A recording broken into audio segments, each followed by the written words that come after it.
Hi, I'm Trevor Noah, and I'm South African. And because I'm South African, people from all over the world insist on asking me questions about South Africa. So, I decided to make an ad to answer some of those fascinating questions. Like, how cold and snowy is your Christmas? Well, Tracy, unfortunately, we can't afford snow. Nah, I'm just playing. We're in the Southern Hemisphere, which means when it's freezing in Connecticut, it's fantastic in Cape Town. Klaus sent me this one. Can you play golf in South Africa? Well, Klaus, we actually have some of the finest golf courses in the world, but judging by your 37 handicap, can you play golf? How many stars are your 5-star hotels? Brian wants to know, can I meet the lions? Well, I don't know if you want to meet them, but you can see them on safari. And get this, it's not just lions, Brian. We've got everything. There's elephants, there's rhinos, there's giraffes, there's buffaloes, there's leopards. Come on, man, expand your horizons. Ostriches. Is South Africa fun? Is it fun? Are you even watching this commercial, Michelle? Paragliding, bungee jumping, surfing, river rafting, shark cage diving, hot air balloons, hiking, cycling, wine tasting, whatever this guy's doing. Does that not look like fun to you, Michelle? Does that not look like fun? So, now that I've shown you South Africa, my only question is, when are you coming to experience it for yourself?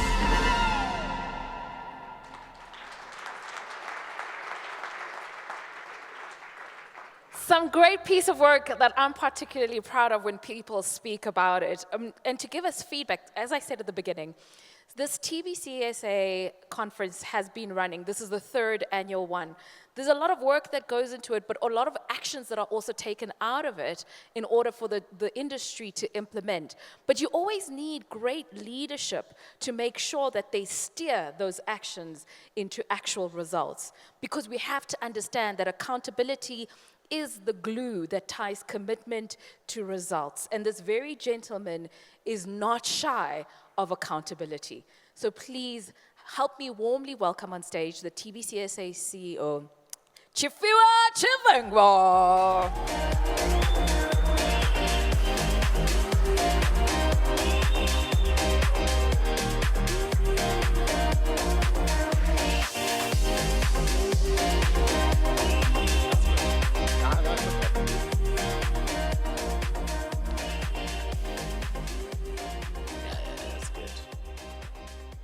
Good afternoon, everyone.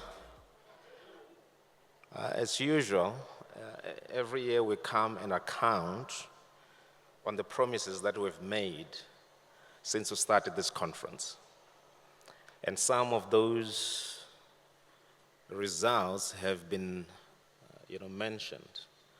So I'm just coming to do a little part about that. Thank you, Deputy Minister. It's good to see you and welcome to the industry. Our chairman of the board is here. The board of TBCSA and TOMSA, CEOs of the industry, and all protocols observed. Good afternoon. So mine is quite simple and straightforward. And I decided that we need to start by accounting of what happened last year. And I'm not going to take too much of the time. Last year when we were at this conference, there was a whole media statement that came out that spoke to the ad that we just showed, the Trevor Noah ad. And there were a whole lot of media going with the story of us as the TBCSA paying Trevor Noah 33 million to do the ad. And we did say that to us is news, because we never paid Trevor Noah 33 million. But there's a reason why we did this ad. And simply because, they always say the greatest risk for any organization is its own leadership, not its external environment. So we had to take a lead and get this work done. And we did so to ensure that within the international markets, our presence is felt And we do have something that's circulating across all the major markets that we have that stimulate the demand for travel into South Africa. It's not that we're a marketing organization, but we took a decision to make sure that we continue with this work and we take advantage of the global start that we have in Trevor.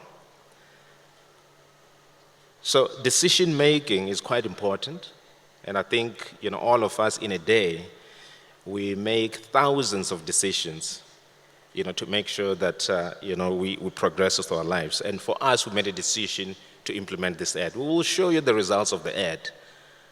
On the markets that we traced, not all of them we could have traced. This video went viral here in South Africa, Zimbabwe, throughout African continent, India, China, and many other places around the world. And for one reason and one reason only, we have to make sure that we remain alive, we remain competitive, we remain top of mind everywhere across the world so that we can protect our industry and we can have growth that we seek in this industry. We can't just talk about 15.6 million tourists without doing something about it. And this is part of us doing something about it. And no, Trevor was not paid 33 million. We'll show the results soon. Part of the feedback that we had, with this ad is that the trade across various markets, when we started with three major markets. We started with Germany, we then had the UK, we had USA. We put our resources into those markets. The little budget that we have, if we convert it into the pounds, the euros, the dollars, it's nothing. But we launched the ad in those markets, the main ad and few other ads that we did, which were the shorter version of the ads. And they were well received. And you will see the results. Even Google, in the Middle East, Europe, and Africa, they looked at this as one of the best collaboration that was ever done. And they wrote case studies about this. And this has won countless awards across the world. Every week we keep getting, mails that says that our ad has been selected as the finalist or is the winner. And I think even tomorrow, I think it's in Spain, they will be awarding this ad. So it has been circulated widely across the board and everywhere in the world.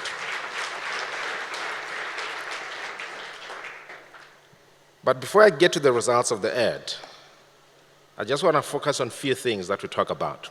When we started this conference, we talk about the slide that I've put up there. Maybe you should show the slides. There we go. We spoke about this. What does it mean to have 15.7 million tourists by 2030 and also 20 million by 2035? We spoke about this, and we said every time we come to this conference, we will account to this type of things so that we are not just talking, we are bringing results. We also talk about impediments in terms of how do we get to the numbers that we seek, and what is it that we need to do to get to those numbers. And one of the slides that we did, I think it was last year, this was in the first conference, we talk about all these things. We talk about the e-visa, we talk about visa waivers, we talk about critical skills and temporary work visas. We spoke about vehicle licensing and reduction of red tape. We talk about VAT, liquor licenses, and many other things that related to tour guides. We talk about China-ready strategy. We spoke about additional funds for tourism marketing. We talk about Triple P that have been discussed here. We spoke about National Air Access Initiative. Then we spoke about investment, incentives, resorts, and also IDZ for tourism. And of course, we spoke about tourism safety. So the question is, what have we done about these 10 things that we said are critical? And I remember when we came to the second conference, we talked about this. And there were people who said, why are we talking about the same things? And I said, we have to talk about these things until they are done. Otherwise, we become a talk shop. Because if these things are not resolved, we haven't moved. And our job as the TBCSA is to make sure that we advocate for these things to move so that we can be able to come back and then not talk about these things and speak of the results and speak about other things like destination marketing, where do we put more money and so forth and so on. And we said this is what we're going to do. We said, one, we need to deal with the issue of security and visas. We talk about safety, issues of crime, and so forth and so on. But that time, we were having issues in provinces. I'm not going to go into details. We have media in the room. And places where we were having criminal elements that were crippling the tourism industry. And to that effect, we have implemented some measures with the Kruger-Lofeld Chamber of Commerce in Mpumalanga. We've invested some resources there. And the program that we started there is working very well.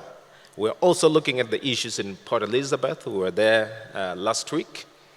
In terms of safety and security, PE, the area that we call Motherwell, en route to Ado Elephant Park, we're looking at that area to make sure that it's safe. We're also looking at Durban, where we need to make sure that Durban works, and we need to make sure that we have safety and security in and around the beach, and also in the city center. We talk about e-visas and biometrics. You've had the gentleman from Home Affairs, where he spoke about the progress that we've made to date as far as the area of e-visa is concerned, and also visa waivers and many other things that are being introduced. We have funded a company called Genesis Analytics to do some research work that got us to where Home Affairs is. Yesterday, I saw a final report that is being sent to the president that speaks to where we want the visa regime to be as a tourism industry, and where do we want technology, to play a role, and how we can assist from our side. The gentleman from Home Affairs yourself spoke about how they've dealt with the backlog of the work visas. We have offered our services to say if there's ever a backlog, which usually there isn't, but if people don't get their visas on time, they just cancel their trips. So you'll never have a backlog on visas as far as people are coming to visit. But we said, if ever there's an issue of capacity, we stand ready to help. We can get a team of many young people that are educated. They can be sitting alongside those that are helping on the work visas to help on making sure that the adjudication of the visa or the e-visas that are applied is done timeously, especially for individual travelers, especially coming from the two markets of China and India. So, because what we're going to solve with the program that we want to implement is the group travel. We're still not going to solve the individual travel. So we still need to have some resources to deal with that. We also have, the issue of tourist visa I spoke about. We talk about NPTR, and we've been talking about this for a while. There's still challenges. Tomorrow, Department of Transport will be here to deal with the issue of NPTR, to give us an update of where we are. National access, I think, is gaining momentum since we started discussing it. There are concept papers that have been written that we're looking at. And I think the panelists that were here really gave us the importance of having such an institution to make sure that we're well coordinated as a country when we approach airlines, across, overseas. The issue around education and skills. Well, I'm not going to talk much about land borders and air borders. I think that was covered. We are in discussion with the commissioner who is in charge of the new BMA, Border Management Agencies. We keep tabs on what's going on at the airport. We know the challenges that they have. and we make sure that we're aligned. And there are certain things that we need to take from this conference to the commissioner so that they can be implemented. On education and skills, we said we want South Africans to know and love their own country. A lot more work needs to be done around communities engagement, issues around labor, talking to universities and colleges and other educational institutions to deal with that. Skills for 2030, ongoing program, understanding tourism. We said it's something that we need to continue to embark on so that everyone understands the value of tourism, and that is why we're saying tourism matters. So it's very important that we continue with that. On the area of investment and development, a lot more work needs to be done, and I think tomorrow there's going to be a panel discussion on funding within the tourism industry and what is it that we're going to do. Issues of tourism infrastructure are key, and we need to also delve into that.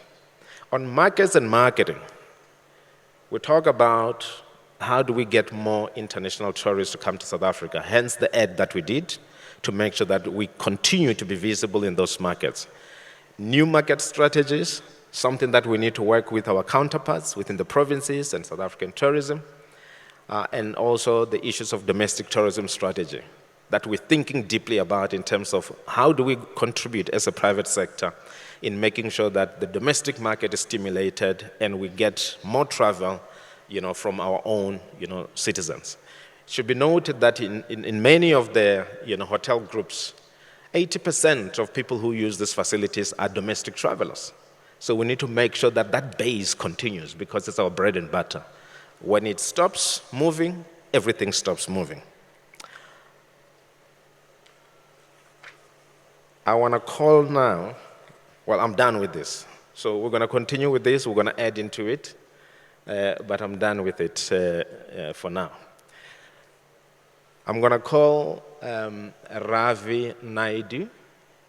He's from Youth Employment Services. I know he's here. He's the CEO. When we spoke last year, we said we need to do something about youth employment. And we said we need to implement a program that deals with youth employment. So Ravi is here to talk about that. He has a few minutes. We still have a bit of time. He's here to talk about that in terms of the youth employment services and the program that we've started that's called Yes4Tourism. And it's an initiative that I believe that all of us should participate in. We have endorsed it. We're continuing with it. But Ravi will talk more about that. Ravi? All right. Thanks very much. Yeah, thanks. Thank you, Program Director Tshifhiwa. So we said time is short. We'll merge our presentations. He was very efficient, and I'll try to be as efficient as well with that. So good afternoon, everyone. So the Youth Employment Service is really a public-private partnership. And earlier you were talking about public-private partnerships to market the country in tourism. So maybe we are part 8 of your 10-part plan. Let's just see. So the Youth Employment Service is a public-private partnership that was set up a few years ago to get a talent pipeline of young people to support and jet fuel key sectors in the economy. Right. So all countries around the world, as you know, are fighting very hard to get a talent pipeline to fuel their growth, fuel their sectors. How do they get the best people from wherever they are to keep ensuring their key sectors are growing? Right. Because if you want to future-proof a country, or if you deal with sustainability, you obviously have to look at how youth are being positioned and enabled and empowered to play a role in this future. And in fact, it's futures, because we don't know what's really going to happen. But through work experience and skills, people must be able to pivot depending where things are going to go. So what the Youth Employment Service does, it takes young people from who have a lot of potential, but are coming from very disadvantaged backgrounds, and is giving them the first work experience with the private sector. Because connecting talent and the private sector is very important for growth. So think of it like a rugby team, Springboks. You can't just depend on a few private schools to draw your players from. You want the best talent from wherever it is to get a chance to try out for the games, actually get put in, and that's how you get to win a World Cup and go forward. So, few things, let me just run through. So Yes is an incentive program set up by agreement between a thing a few years ago called the CEO Initiative, which was the top 150 companies. They met with the government in 2016. They were unhappy the way the economy was going and frankly how everything was going. And they met then with the deputy president, who's the president today, and they said, all right, let's agree on what it is we as a private sector are going to do to support the economy. And the first thing they agreed on was a program for youth employment, which was then called the Youth Employment Service, or Yes. So Yes is actually an incentive program. We have a incentive instrument that we give to private sector companies that join us and then meet the requirements of the incentive. So it took a few years, what this graph is showing, it took a few years to get going. Well, it is an incentive and a regulation. And it started, good timing, just before COVID. And of course, tourism wasn't growing during COVID. In fact, the whole economy wasn't, went down by 2 million jobs. But what that lovely line on the top right is showing, if I was a CEO of a listed company, I'll say, oh, that's a share price. What that shows is that the Yes numbers have been going like a rocket since COVID ended. So it's really become the biggest youth employment program of its type in the country and fairly unique in the world. And the question is, how do we now leverage that for the benefit and growth of the tourism sector, which I'm going to talk to. So to date, it's 156,000 people, 12 months, full-time, minimum wage and above in the program. So it's not a program where you can get paid 3,000 Rand a month and all of that. This is not one of those programs. There's no 2 days a week story here or 3 months. 12 months, full-time, minimum wage and above. And every month another 3,000 to 4,000 people are joining the program. So that's the biggest program. I can give you comparisons with other programs like that, but a program like this, 12 months full-time, this is by far the biggest program in the country, public or private. Number two, what we also want to leverage, we've got a massive number of corporates. This is 1,760 corporates fully funding the program. They pay and they get the incentive if they want the incentive. So again, that is the largest corporate-backed social impact program, forget about jobs, any program in the country. It's leveraged 8.8 billion Rand from the private sector, no government funding. So, Deputy Minister, I had a person from government came, they're doing a review of certain things, and they wanted to know, how do they calculate the return on investment on the program? Normally you put 1 Rand and you get 2 Rand. I said, well, you got 8.8 billion and you paid 0. So put the 8.8 billion and divide it by 0, and what do you get? He said, it's infinite. I said, well, that's a pretty good return. And every year it's about 2.5 billion, 3 billion Rand that comes in. That's the run rate at the moment. And the youth themselves are really coming from very disadvantaged backgrounds. Remember I said talented people from disadvantaged backgrounds? So 53% of the youth are really coming from households that are social grant recipient households. And I got to tell you, when we see them next to a guy who's come from a private school, you can't tell the difference, because the people coming in our program are generally much more motivated because they know what the opportunity means. Where do they go post-program, right? Again, think about tourism. When people through you now are coming with us, where do they end? All were unemployed. At the end of the program, 45% are permanently employed, mostly by the host companies and also by is that a time signal? Yes. So they're really going into good things at the end, and we're finding a lot of young entrepreneurs. Okay, I won't go through all of that. Suffice it to say, it's built a very good foundation for success. Now we are really putting people into sectors. Like I say, the youth are going to fuel key sectors. We are looking at building a particular focus on the tourism sector. It launched last year called Y4T, or Youth for Tourism. And what it is that the youth who are sponsored come into our program. Let's say the person is a drone pilot. Whole family is unemployed. The young woman is a drone pilot. She becomes a qualified drone pilot with us. It's a fantastic career. The social mobility is amazing. But don't we need drones for tourism? You need them in conservation, game parks, in terms of dealing with poaching, security, filming, all those things. So it's where the job opportunity matches and meets the sector need, the thing that'll help unlock growth. You can even get youth helping with some of the visa regulation and backlog, or things to do with the licensing regulation backlogs. Okay, I won't have time to go through all that happens, but thousands of youths have come through the program already just for tourism. There's a group that, in fact, the biggest number have really come in terms of content creation. So think about it like your search engine optimization, the photography, videography, the stuff linked very much to what Trevor was doing, the things that make people around the world and domestically see a site online and book and then come. So a lot of people have gone into those type of jobs. The year one program, there are many successful people, and we are now helping them set up their enterprises, small businesses, to take forward their creative work in your sector going forward. Now, what happened in year one, and this is part of what I'm really pitching to you, is we had companies that joined, and then many other companies followed their leadership. So this program was led by Sanlam, and Sanlam decided they would join the program, and 20 other companies joined, and suddenly we had 5 or 6 times what Sanlam supported coming through the program. Now, what happened in this case is when a company joins Yes, the company can join and get 2 levels up in its BE scores. So imagine you're a level 3 company. If you join Yes, you can go from a level 3 BE to a level 1. So that's an exclusive benefit that is provided because you're empowering youth.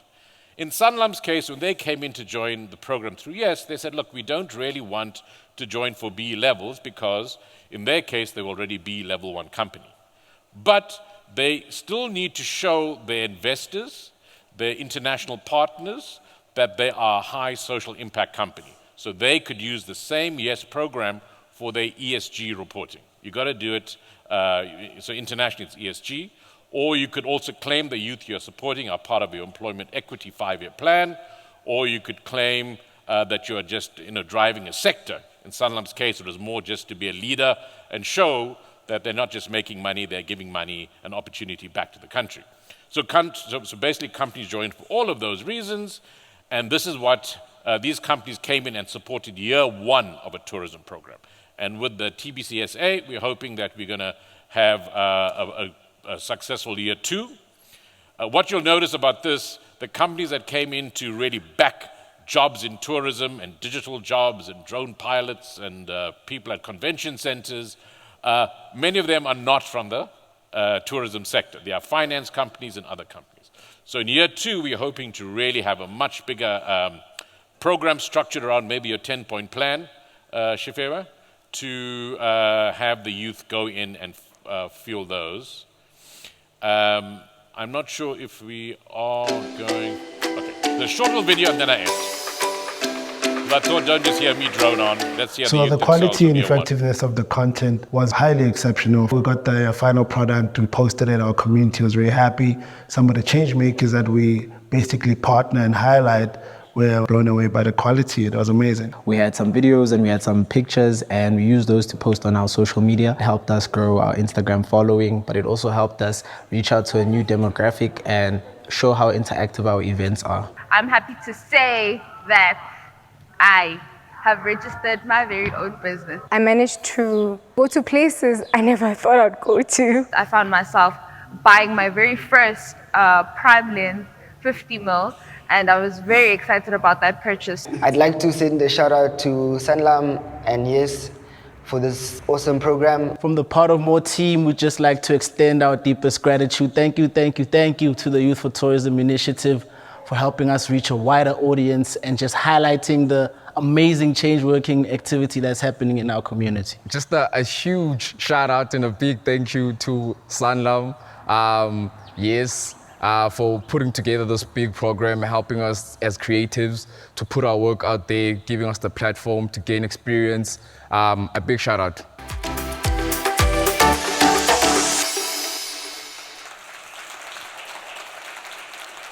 So thanks very much. I'll just say that one of the people who has come through the program is now a supplier for Beyonce in terms of their media work. So it's great. So African who's come from the program. All of them have done fantastically well. So that's the last thing just to say. It's really where we are really unearthing hugely talented people from backgrounds who wouldn't normally be able to crack it through formal sector. And now how do we pair that so that also fuels the tourism sector? So with that, thank you very much.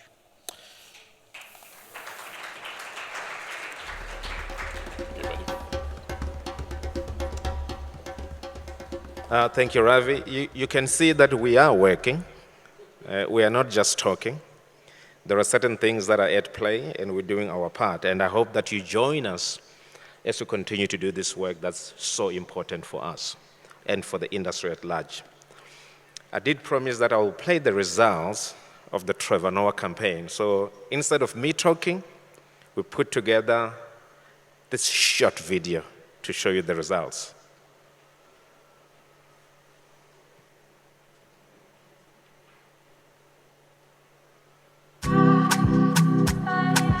South Africa, a beautiful, vibrant and majestic place that many have yet to experience. And as the Tourism Business Council of South Africa plans to attract 15.6 million visitors by 2030, we needed to boost South Africa's appeal as a premier travel destination. So, to revitalize our travel industry and restore confidence in travel by showcasing the nation's unique attractions and cultural heritage, the TBCSA, together with TOMSA, partnered with South African-born and globally loved comedian Trevor Noah to create the Trevor Noah Tourism Campaign for South Africa. Leveraging Trevor Noah's international fame and personal connection to South Africa to build credibility and draw attention, his unique perspective and storytelling brought an authentic and entertaining portrayal of the destinations. We utilized social listening as a key method for market research to gain insights on our target audience, market trends, and competitive landscape to create a fun, light-hearted commercial starring Trevor Noah that highlights South Africa's diverse range of attractions, iconic landmarks, vibrant city life, and cultural festivals, showcasing both well-known and off-the-beaten-path destinations, catering to different types of travelers, capturing the essence of South African travel. But we didn't stop there. We utilized a mix of social media, digital advertising, influencer collaborations, and other media to maximize the reach and engagement, especially on travel and lifestyle blogs and major travel websites. We developed a content calendar featuring regular updates, engaging posts, videos, and interactive elements while using Trevor Noah's storytelling to create compelling narratives around each featured destination, offering exclusive content including behind-the-scenes glimpses, travel tips, and personal anecdotes from Trevor Noah, creating a more personal and engaging connection with potential travelers. Running from November 2023 to August 2024, the campaign was a massive success, reaching 281 million people, garnering over 485 million impressions across various platforms within 9 markets, achieving 8 Rand for every 1 Rand spent, which is 2.9 times more than the norm in PR, and winning multiple global awards showcasing the campaign's impact so far, putting South Africa back on the map as one of the world's must-see travel destinations.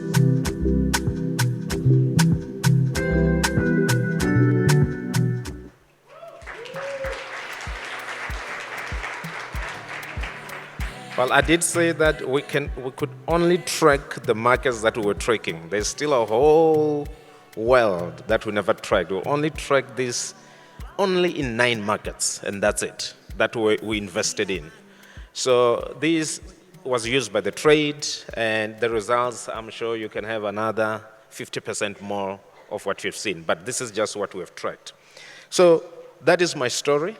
The last bit of it is that we all have been talking about what we call the Collaborative Fund, which is the fund that is administered by the Tourism Business Council, which is coming from TOMSA levy. And I hope that all of you do collect TOMSA levy, because most of this is made possible through the TOMSA levy. And there are projects that we have funded to make sure that there is progress within the tourism industry. This includes many projects that have been discussed, from Cape Town Air Access to many other projects, Day Zero campaigns in the Western Cape, and many others. But allow me to just mention some few things that we're looking at. Or let me rather say what we funded last time when we were here. When we gave the checks, we funded the Gauteng Air Access, which has done well in terms of attracting airlines into the Gauteng province.